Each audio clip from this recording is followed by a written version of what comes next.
I have backed more than 400 crowdfunded comic books. These are my top 10. Here, starting at number 4, Sink by John Lees and Alex Cormack. This is a horror series unlike anything you've ever read. The central character in this story is actually a place called Sink Hill, which is the east end of Glasgow. Now, this is a fictional suburb or ghetto of Glasgow. It doesn't exist in the real world, but it does in the story world. And each chapter is a story set in the world of Sink Hill, and they all tangentially interconnect with each other. There are these clowns, for example, that drive around in blue vans and abduct people and torture them and mutilate them. And those clowns may appear in other stories, but will be the central villains in a different story. There are these gangsters that control and run the underbelly, and those on the rising up through those ranks of gangsters. They wear condoms on their heads. It's crazy. There's also a really violent and physically powerful transvestite who beats the hell out of people. There's a man who wears a fox mask and wields a shovel and goes around and does vigilante work at night here. And because it's based in real Glasgow, it has all the real textures and elements and language that make up Glasgow,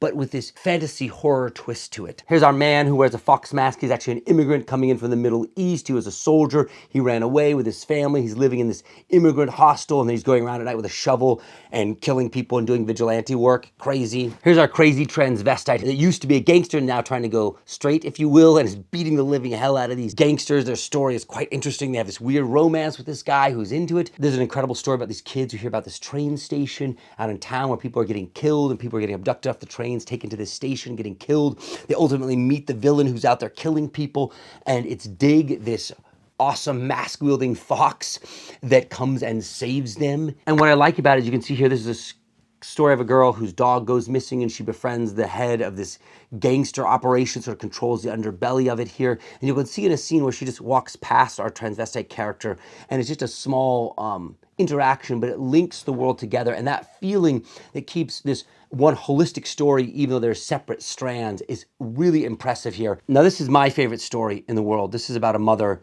who gets abducted by these clowns, and you can see they cut open her mouth in this horrifying way. And she ends up fighting and brutally killing several of these clowns in her process of getting out. And because she's bleeding so badly from her mouth, she staples her cheeks together to keep them in so she can make it home to her family. And they put this, if you can imagine, like this big red nose, like a big red clown nose on her face, except there's nails inside of it. So you can imagine the pain of that being clamped on your nose, and then it's ultimately ripped off, and her nose is swollen and bloody. And when she finally gets home to her family and she looks at herself, her reflection in the mirror of who she's become after this night, she looks just like one of the clowns herself. And she can't bear to go back home and face them, knowing the monster she's become. And there's this great moment afterwards. And she's driving this blue van that she stole from the clowns she killed, and she passes another blue van full of clowns, and they wave at her. She waves back, and you start to realize this is how those clowns are made. Is they're people who've been abducted, tortured, and then sort of transformed into these psychotic killers who roam the streets.